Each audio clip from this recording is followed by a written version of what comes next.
My name is Kerry Gilcrease. I'm a project manager for Mold Inspection Sciences. We're going to inspect Debbie's home from top to bottom. We're going to check around the perimeter for exterior water intrusion issues. We've got some spacing from the house. You can see you've got some clear areas here where water could work its way in. We have some vegetation or plants growing up along the walls. You can get moisture intrusion issues from these plants. We've got a little bit of mold-like growth on some of the shower tiles. As you can see from the light, these materials are in fact wet.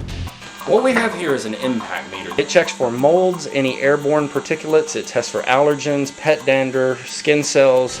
We have a little mold-like substance back here. Swab the building materials. We are all finished. We've got our indoor air samples as well as our swab samples. Once we get these results back from the lab, then we'll be able to determine if there's any allergens in the air that could be causing Debbie some issues or possibly even some toxic mold. They came back with some very interesting and significant findings. For example, in the kitchen, they have found 26,000 spores per cubic meter, and this is of Aspergillus and the penicillium, 32 times higher than the outside levels. And the kitchen swab sample shows high levels of toxigenic mold. There's mold present in the kitchen, and that is chaetomium that's been detected. In your bedroom, there's 2.5 thousand spores per cubic meter of the Aspergillus and the penicillium. And in your bedroom, the toxigenic mold present is 1,825 spores per cubic meter, 140 times higher than outside. Now, you moved in 6 years ago. This has happened to you 4 years ago.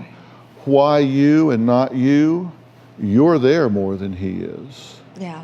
What happens is when chaetomium, Aspergillus, and penicillium are in the air and they're being breathed in at this level, it changes the neurotransmitters in your brain. That changes the way your brain connects and transmits from one part to the other.